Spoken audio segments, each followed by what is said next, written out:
ఇప్పటికి సుమారు 150 మందికి పైగా సూసైడ్ చేసుకుందామని ఆలోచన దాకా వెళ్ళి లెటర్లు కూడా రాసిన వాళ్ళు చాలామంది నా వీడియోలు చూసి, నా ఇన్విటేషన్ కార్డ్స్ చూసి నా దాకా రావడం జరిగింది. ఇవాళ వాళ్ళందరూ కారులో తిరుగుతున్నారండి హ్యాపీగా.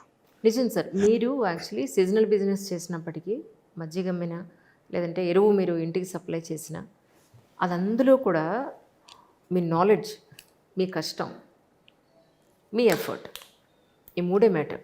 బట్ ఈ రోజుల్లో ప్రజెంట్ జనరేషన్లో మనం చూస్తే కష్టపడేవాడు నిజంగా విపరీతంగా కష్టపడుతున్నాడు. కొంతమంది ఉన్నారు, ఒక 50% అబౌవ్ కష్టపడకుండా డబ్బులు వచ్చేయాలనుకునేవాడు చాలామంది ఉన్నారు.